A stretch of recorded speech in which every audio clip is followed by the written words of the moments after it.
everyone, this is the Book Devotee. As you've probably figured out by now on some of the other videos I've done, I'm a huge J.D.Robb fan. Done Brotherhood and Death, I've done a couple other J.D.Robb fans. I just like the way she does her books. They're always entertaining. Yeah, her stories can be a little dark sometimes with some of the deaths and stuff, but it's always a good mystery book trying to figure out who did it, why they did it, who's the real victim, and it's always fun watching Eve evolve more and more. That's why today, even though it's been out for a while and it's not really Christmas or anything, but today we're going to review J.D.Robb's Festive in Death. This is one of her lighter stories, or at least I consider them a lighter story. This is one where it's set around Christmas time, and she gets called out by her hairdresser slash somewhat of a friend, Trina. It's more of a love-hate relationship with the two of them instead of an actual friendship, but she doesn't like her, and then at the same time she does. Trina's going out with one of her friends, Seema, to go pay back an ex. The guy dumped Seema, kicked her out of the apartment, boxed up her stuff, and Seema's upset. Finally broke down and told her friends about a week later about what happened, and Trina's like, well, let's go put face itching powder in his face stuff and get him back. So they decide they're going to go do that. Well, when they get there, they find a bit of a shock, because Trey is dead. And the place is a disaster. It's clear he's dead. Seema goes into a panic. She's the kind of character who doesn't have much backbone. She's easily led, easily frightened, doesn't know what to do, that kind of thing. And Trina calls Dallas, of course, because she knows Dallas is a murder cop and she knows her and she's going to be good with Seema, then she calls her.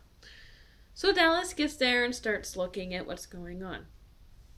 The guy is a fitness instructor. He's like really buff, really, muscular guy who's, he's got a ton of trophies for his fitness awards. He's got all these things on his shelf to say that he's won all these awards and that. And he's just one of those guys, as the book goes on, that you find out that people don't really like that much. She figures out fairly quickly that, hey, it's not these two, and she goes from there. This is one of the books where you end up hating the character, the dead character, more than the others. Where you end up thinking that it's, as much as I hate to say it, for this character in the book, it's better. Yeah, he did some stuff he shouldn't have. He shouldn't have died for it, as Eve ends up putting it in the book somewhere. He should have gone to jail for it instead. But this is one of those books where I just don't like the guy that much. He's the dead body. He's supposed to be the victim, but the things he's done to people, he's a predator. He's targeted women, that kind of thing. I don't like the guy. I can't really feel all that sorry for the guy. Instead, I pay more attention to the rest of the story. Because, yeah, he's the main focus point of figuring out who killed him and why. But there's also the fun of they're having a Christmas party. Dallas has to go Christmas shopping, which is hilarious because she really doesn't like Christmas shopping. Then you have Mavis coming in, and Mavis is always fun, as everyone knows. And you've just got the little interactions that make the book seem more realistic. It's more like you're with friends than reading a story about someone. And through it all, she eventually does what she always does. That's just who she is. She eventually solves the case. Never come across a book yet where she hasn't solved it. It's just one of those lighter reads, though. Yeah, the guy's dead, and yeah, he's a predator, but it's not as heavy as some of her other books that have had some deeper, heavier topics. This one's more of a lighter one. It's a Christmas-themed one. You get to see how some of the characters have evolved. Some characters from other books have come back. Tico's back. If you've read that story with him in it, then you know that, he makes the scarves. His grandmother makes scarves, and then he sells them, makes a little extra money that way, and he helps her do some shopping. And he's always fun.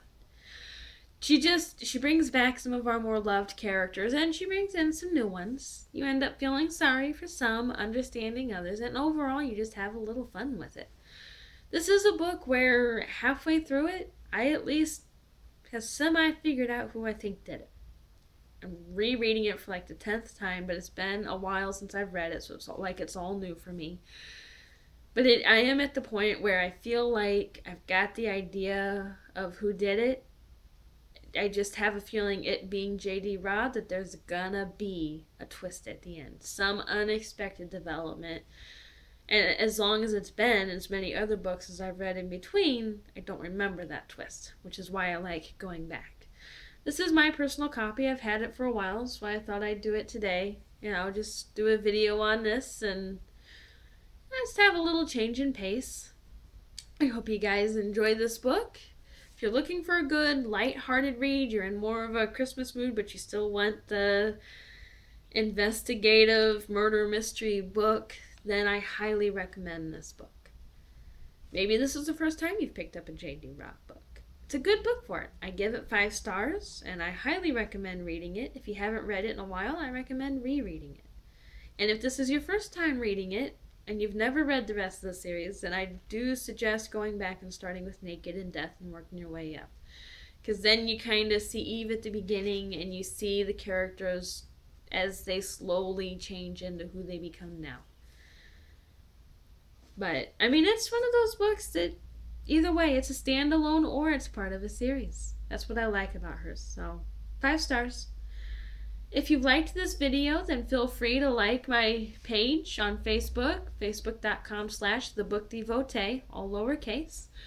I'd like to post things on there, updates and stuff about if I'm going to do another book. This one was more spur of the moment, but if I know I'm going to do a video, then I'll post it on there, or just other books I'm reading at the time. You can also find me on Twitter. I'm the Book Devotee on Twitter, and I'm also on YouTube, which is usually where this one is. And you're more than welcome to like, subscribe if you want to see more videos, or check out my other videos. Thank you for your time, and until next time, keep reading.